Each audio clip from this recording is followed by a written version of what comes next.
Test ক্রিকেটকে আরও প্রতিদ্বন্দ্বিতাপূর্ণ করে তুলতে দুই স্তরের টেস্ট কাঠামোর কথা ভাবছে ক্রিকেটের নিয়ন্ত্রক সংস্থা আইসিসি। জানুয়ারিতেই আইসিসি চেয়ারম্যান জয় শাহ অস্ট্রেলিয়ার ও ইংল্যান্ড ক্রিকেট বোর্ড প্রধান সহ বিশেষ এক বৈঠকে বসবেন। ভারত, অস্ট্রেলিয়া, ইংল্যান্ড সহ শক্তিশালী দলগুলোকে এক স্তরে আর বাকি দলগুলোকে নিয়ে দুই স্তর বিশিষ্ট টেস্ট চ্যাম্পিয়নশিপ আয়োজনের পরিকল্পনা আইসিসির। ধুমধারাক্কা টি-20 ও টি10-এর যুগে ক্রিকেটের বনেদি ফরম্যাট টেস্ট যেন হারাতে বসেছে তার জৌলুস।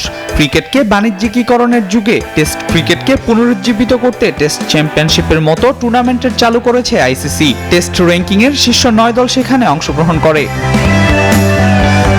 এবার জয় শাহর হাত ধরে টেস্ট চ্যাম্পিয়নশিপেও আসতে যাচ্ছে বিগ 3 ফর্মুলা। মূলত টেস্ট ক্রিকেটকে আরো প্রতিদ্বন্দ্বিতাপূর্ণ করে তুলতে বিভিন্ন সময় দুই স্তরের টেস্ট কাঠামোর ধারণা আলোচনায় এসেছে।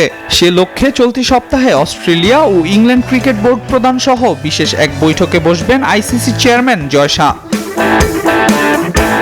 দ্বি-স্তরের টেস্ট কাঠামোতে মূলত একপাশে থাকবে ক্রিকেটের 3 মোড়ল ভারত, অস্ট্রেলিয়া এবং ইংল্যান্ড। সঙ্গে যোগ দেবে আরও 4 দেশ পাকিস্তান, দক্ষিণ আফ্রিকা, নিউজিল্যান্ড এবং শ্রীলঙ্কা। আর অন্য পাশে রাখা সবচেয়ে বড় নাম ওয়েস্ট ইন্ডিজ এবং বাংলাদেশ। এর বাইরে আছে জিম্বাবুয়ে, আফগানিস্তান এবং আয়ারল্যান্ড। প্রস্তাবিত নতুন মডেল বাস্তবায়ন হলে ভারত, অস্ট্রেলিয়া এবং ইংল্যান্ড আর্থিকভাবে ব্যাপক আকারে লাভবান হবে। তাদের সঙ্গে সীমিত আকারে লভ্যাংশ পাবে বাকি দেশগুলি।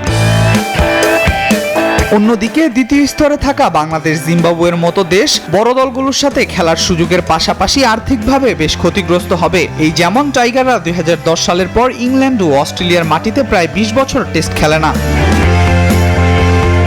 এই পরিকল্পনা শেষমেশ বাস্তবায়ন হলে 2027 সালে পরবর্তী এফটিপি থেকেই দুই স্তর বিশিষ্ট এই টেস্ট দেখা যাবে।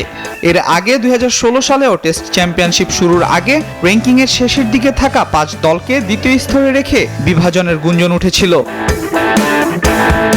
কিন্তু শেষ পর্যন্ত তা বাস্তবায়ন হয়নি। আল মাহমুদ ফাহিম, নিউজ 24।